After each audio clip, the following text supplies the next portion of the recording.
말씀은 욥기서 12장 1절부터 12절 하나님의 전능하심 모두 다 안다라고 하는 제목을 가지고 하나님 말씀 보도록 하겠습니다.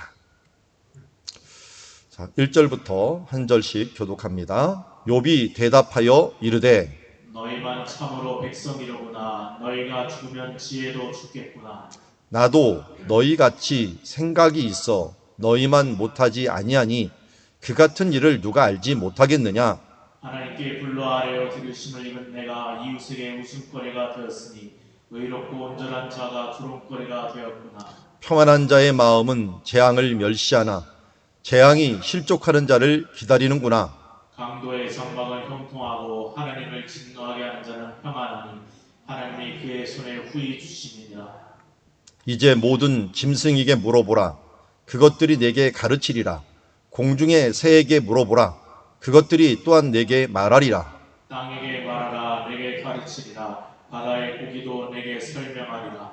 이것들 중에 어느 것이 여호와의 손이 이를 행하신 줄을 알지 못하랴.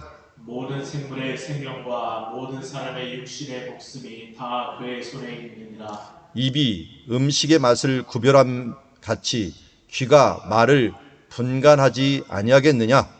늙은 자에게는 지혜가 있고 장수하는 자에게는 명철이 있느니라. 아멘. 자, 오늘 욥이 이제 세 친구의 말들을 다 듣고서 대답을 하고 있습니다. 엘리바스, 빌닷, 소발 이 친구들이 욥이 말을 하면 또 이 반박을 하고 말을 하면 또 반박을 하면서 욥도 뭐 지지 않게 또 한탄을 하면서 친구들보다 더 많은 말을 한탄을 합니다. 그 욥이 제일 서운했던 것은 뭘까요? 그들이 욥의 사정은 알지 못하면서 무조건 정죄하는 거였죠. 정죄하고 비판하고 있는 모습들. 이 비난하고 비판하는 모습은 어떻게 보면 사람이 제일 큰 스트레스는 아마 사람에게 비판받고 비난받는 그런 모습이 아닐까 합니다. 욥기에서도 그것을 보여주죠. 물질을 잃어버린 것보다, 자녀들이 잃어버린 것보다, 또 자기가 건강을 잃어버린 것보다 더 큰 것은 사람들에게 버림받고 사람들에게 손가락질하며 비난하는 부분이라고 할 수가 있는데, 알지도 못하고 사정을 알지 못하고 무조건 비난하는 이 욥의 지금 상황은 너무나도 힘들었습니다. 그래서 2절에 이렇게 얘기합니다. 너희만 참으로 백성이구나. 너희만 참으로 선택된 백성이구나. 너희가 죽으면 지혜도 죽겠구나. 너희가 지혜 자체처럼 활동하는구나 라고 얘기하고 있습니다. 그리고 나도 너희같이 생각이 있어 너희만 못하지 아니하니 그 같은 일을 누가 알지 못하겠느냐. 자, 욥도 지금 세 친구가 다 누굽니까? 지혜자들이에요. 끼리끼리 논다고. 욥도 지혜가 있는 사람이에요. 너무 똑똑한 사람이고 하니까 나도 그런 부분을 다 안다. 이게 뭘 안다는 걸까요? 우리가 잘 아는 것처럼 인과응보, 권선징악, 이거 죄지면 대가를 치른다. 이거 다 안다는 거예요. 그런데 이런 일도 있다 하면서 4절, 5절, 6절도 얘기를 합니다. 자, 4절을 볼까요? 하나님께 불러 아뢰어 들으심을 입은 내가 라고 얘기합니다. 자, 이건 뭐냐면 내가 하나님께 말씀할 때마다 하나님께 응답을 받았다. 예전에 그런 나였다. 그런데 이제 이웃에게 웃음거리가 되는 일, 이런 일도 발생했다. 의롭고 온전한 자가 조롱거리가 되는 일도 있다. 우리가 의롭고 온전한 자가 조롱거리가 되는 일이 없다 그러면 무슨 일이 발생을 해버려요? 예수님이 십자가에 죽으시면 안 돼요. 그렇죠?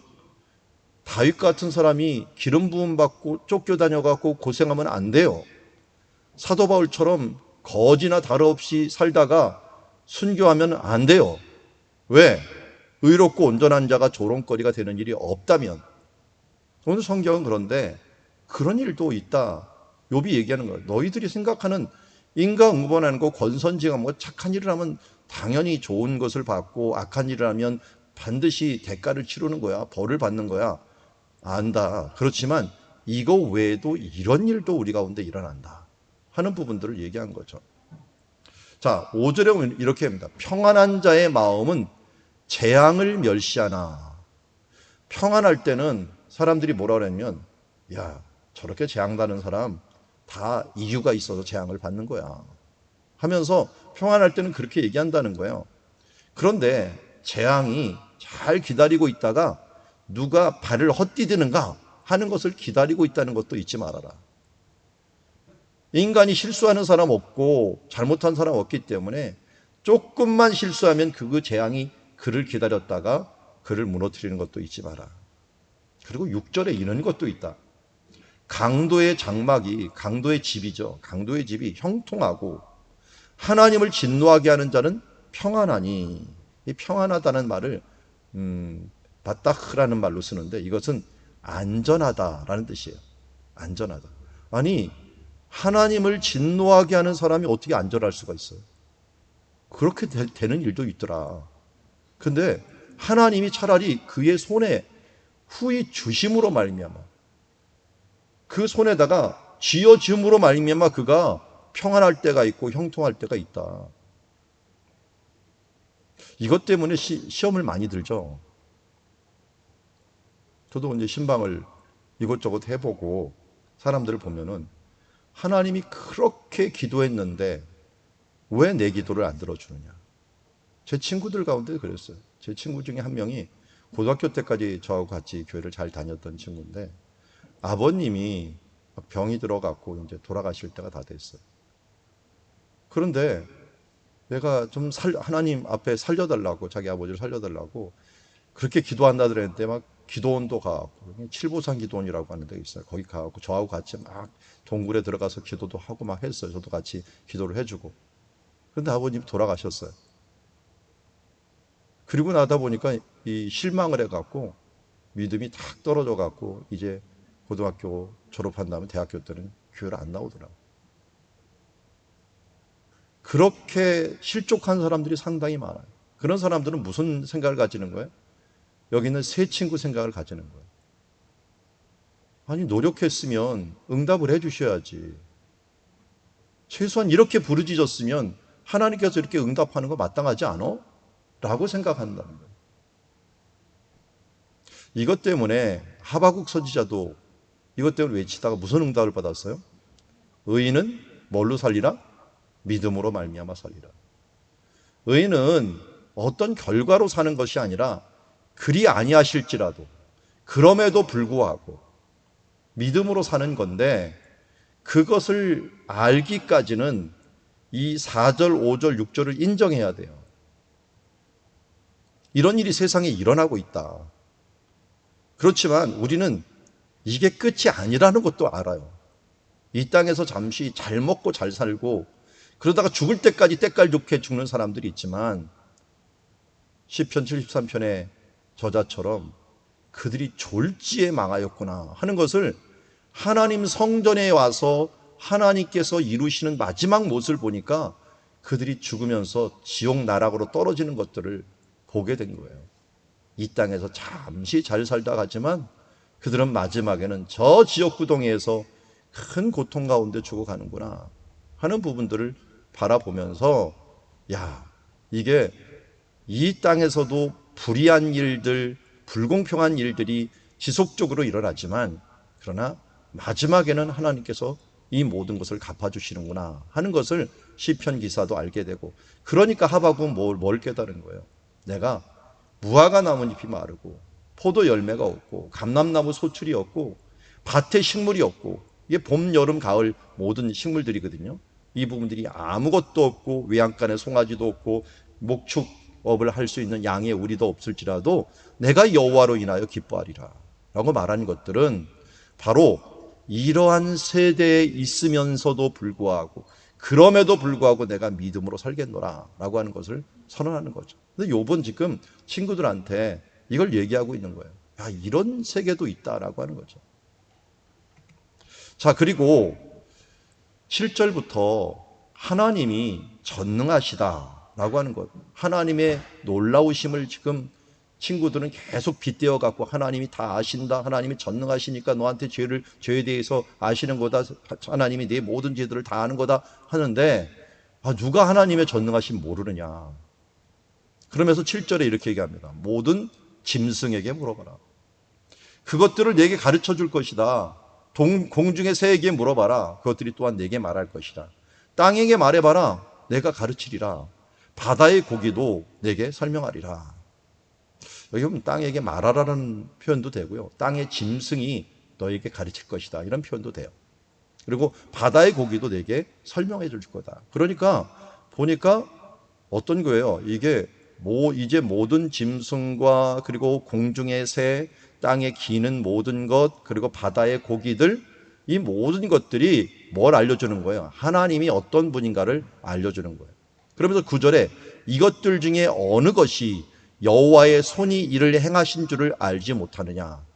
한마디로 동물도 알고 짐승도 알고 물고기도 알고 새도 알고 누구를 아는 거예요? 하나님을 아는 거예요. 천지 만물이 여호와를 알고 있어요. 그런데 이거 모르는 사람, 하나님이 전능하시는 거 알지 못하는 사람이 누가 있느냐. 친구들이 지금 하나님의 전능하심이 높고 깊고 이 대단한 것들이 너는 알지 못하니까 너는 좀 가만히 있고 그냥 수긍하고 빨리 죄됨을 고백해 라고 했지만 욥은 반대로 얘기합니다. 하나님을 사람들은 알고 있어. 그분이 전능하심을 누구보다 잘 알고 있다. 그러면서 10절에 아주 중요한 말씀을 하나 합니다. 모든 생물의 생명과 모든 사람의 육신의 목숨이 다 그의 손에 있느니라 라고 얘기합니다. 자, 여기에 보면은 이 단어가 원래는 다 그의 손에 있다라고 하는 말로 얘기를 하고요. 그리고 모든 생물의 생명이라는데 이걸 네페시라고 말해요. 네페시. 생명이 그리고 모든 사람의 육신의 목숨, 이 목숨을 루아흐라고 하죠. 그래서 생명을 어떻게 보면 동물들에게 얘기를 했다면 인간들은 좀 구별해 갖고 뭐냐면 루아흐라고 하는 말을 써 갖고 영이라는 말로 얘기를 했습니다.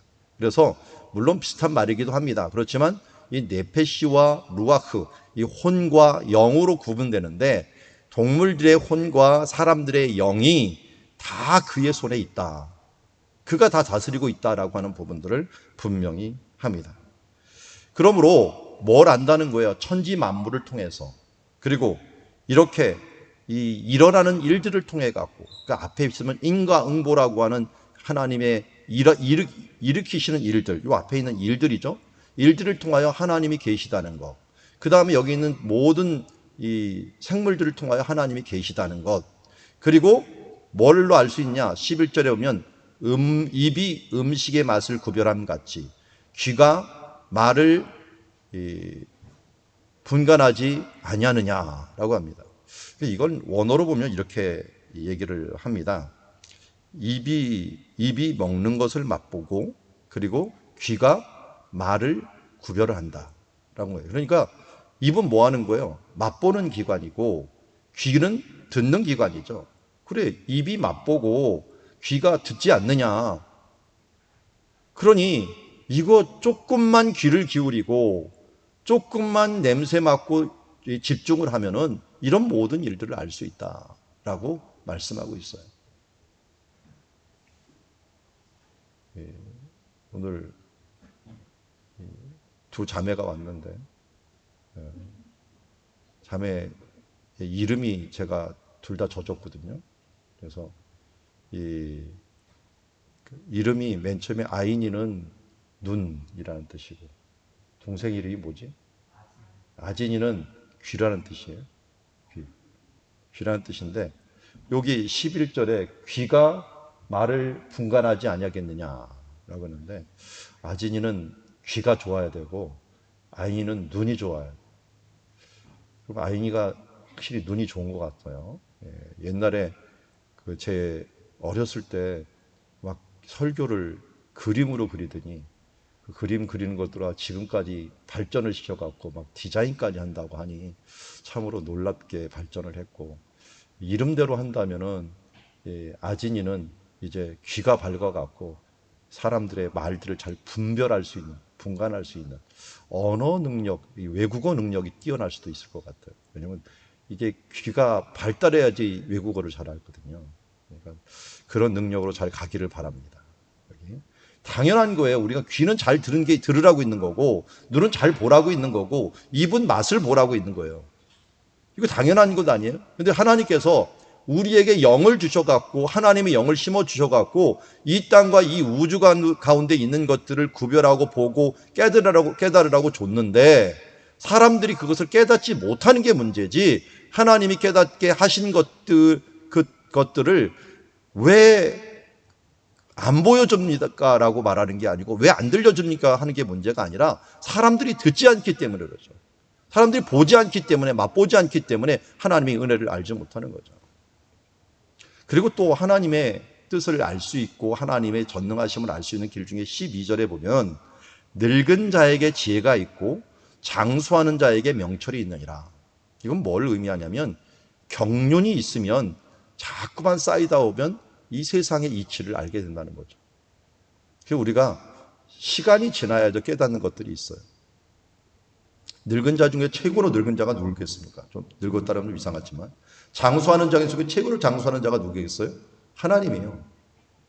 하나님이 가장 오래 살고 가장 오랫동안 살아오셨기 때문에 지혜가 있고 명철이 있는 거예요. 그분이 죽으셨다면 뭐 명철은 다 없어지는 거겠죠. 그렇지만 살아계시기에 모든 우주들을 알고 모든 시간들을 다 포함했고 다 알고 있기에 우리는 그분께 지혜와 그분께 명철이 있기 때문에 그분을 알아가려고 노력을 해야 되는 거죠. 그래서 오늘 말씀을 정리하면 이렇습니다.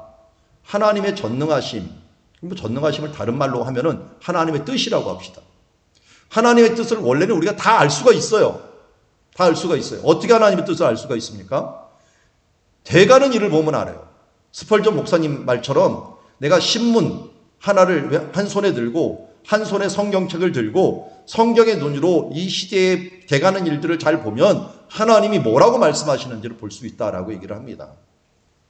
인과응보의 세상뿐만 아니라 그렇게 되지 않는 이 모든 것들을 통하여 하나님의 뜻이 무엇인가를 알 수가 있어요. 두 번째는 뭘로 알 수 있냐면 천지 만물들을 자세히 쳐다보면 알 수가 있어요. 땅들도 말해주고 고기도 말해주고 그리고 새들도 말해줘요. 아이는 눈이 좋으니까 뭐가 하나님을 말해주대? 하나님이 여기 있다라고 말해주는 걸 혹시 봤어요? 야, 이 꽃을 보니까 너무 아름다워. 그런데 이 아름다운 걸 분명히 만드신 분이 있을 것 같아. 그 만드신 분은 분명히 사람보다도 뛰어나신 분이 있을 거야. 아, 그분이 하나님이구나. 이런 식으로 하나님을 보는 거야. 새들이 날아다니는데 야, 새들은 어떻게 먹이실까? 분명히 저걸 먹이시는 분이 있을 거야. 그렇게 먹이시는 분이 있다는 것들을 믿는 것들이 바로 하나님을 아는 거예요. 여러분, 새들이 우리보다 뛰어난 지각을 갖고 있는 거 아시죠? 하나가 더 감각이 하나가 있는데 이게 자각이랍니다. 자각이라는 말이 잘 모르죠? 이게 그 자석할 때 자각 있죠? 새들이 날아가면서요, 기류를 따라서 날아가지만 어떨 때는 10,000km도 넘게 날아가거든요, 철새들이. 근데 아무 데나 날아가지 않는다는 거예요. 이게 나침판처럼 이런 자석 이 감각이 있어갖고 방향 감각을 이 나침판 같은 감각을 갖고 있대요. 그러니까 이 머리 구조에 우리가 모르는 방향 감각을 알 수 있는 자석 감각이 있다는 거예요. 그래서 북쪽과 남쪽이 있는데 이 새들을 갖다 그래서 이 주파수를 막 쏴갖고 교란을 시켜버리면 이 주파수 때문에 방향각을 잃어버리는 겁니다. 그만큼 새들이 우리가 뛰어난 감각을 가지고 있어요. 그러다 보니까 한 해 동안 평생 동안 몇천 킬로를 왔다 갔다 하죠. 날아갔고. 그렇게 되는 것들은 바로 하나님께서 그들에게 우리보다 뛰어난 뭔가를 또 주실 때가 있고 인간에게 다 주진 않았잖아요. 그렇게 함으로 하나님이 살아계심을 우리가 알게 됩니다. 동물만 연구하더라도 정말 하나님이 살아계시다는 걸 알 수가 있고요. 지혜가 쌓이고 하다 보면은 참으로 지혜로운 것이 나오기 때문에 하나님의 뜻을 알 수가 있어요. 그래서 로마서 1장 18절부터 20절의 말씀은 이 부분들을 잘 보여줍니다. 제 화면을 좀 없애주시고요. 자, 1절부터 18절까지 한번 읽어볼까요? 시작. 하나님의 진노가 불의로 진리를 막는 사람들의 모든 경건하지 않음과 불의에 대하여 하늘로부터 나타나서 이는 하나님의 알만한 것이 그들 속에 보임이라. 하나님께서 이를 그들에게 보이셨느니라. 창세로부터 그의 보이지 아니하는 것들 곧 그의 영원한 능력과 신성이 그가 만드신 만물에 분명히 보여 알려졌나니 그러므로 그들이 핑계하지 못할지니라. 아멘. 우리는 사실 누가 전도를 하지 않아 갖고 하나님 나라에 가더라도 핑계를 댈 수가 없어요. 여기 보니까 뭐예요? 하나님을 알만한 것들이 어디에 나타나 있어요? 그 만물에 분명히 보여 알게 되었다라고 얘기했습니다. 하나님의 뜻은 천지 만물에 다 보여 있고 하나님이 하시는 일들 중에 보여 있고 하나님께서 계속적으로 하시는 이 모든 경륜 속에 숨겨져 있는 것을 보게 됩니다. 그런데 왜 사람들이 모를까요? 로마서 1장이 전후 다 뭐라 그러는지 아세요? 우리의 죄악 때문에. 우리의 죄된 눈 때문에 이걸 모르는 거예요. 그러니까 정죄하고 그러니까 자기 마음대로 판단하고 하는 거죠. 마음의 죄가 결국은 하나님의 뜻을 모르게 되는 거죠. 에덴 동산에서는 아담과 하와는 하나님의 뜻을 매번 알 수가 있었어요. 우리가 그래서 마음이 청결한 자는 뭐라 그랬어요? 청결한 자는 하나님의 일 볼 것이요. 하나님을 본다는 거 하나님이 본다는 것만 아니죠. 하나님의 뜻을 본다는 거예요. 하나님의 뜻을 볼 수 있는 것들은 우리들의 마음에 청결함이 있어져야 한다는 거죠. 그래서 우리가 예수 그리스도께서 우리를 위하여 죽으심으로 우리의 보혈의 공로로 우리를 깨끗이 씻어주면은 그리고 예수 은혜 받으면 이상한 일이 벌어집니다. 제가 간증하는 사람 많이 들어봤는데 저는 뭐 어려서부터 보니까 어려서부터 믿어하고 잘 모르는데 중간에 믿은 사람 중에서 아주 극적으로 믿은 사람들 대부분이 뭐냐면 예수 믿고 나서 세상이 아름다워 보인다는 거예요. 갑자기 아름다워 보인다는 거예요.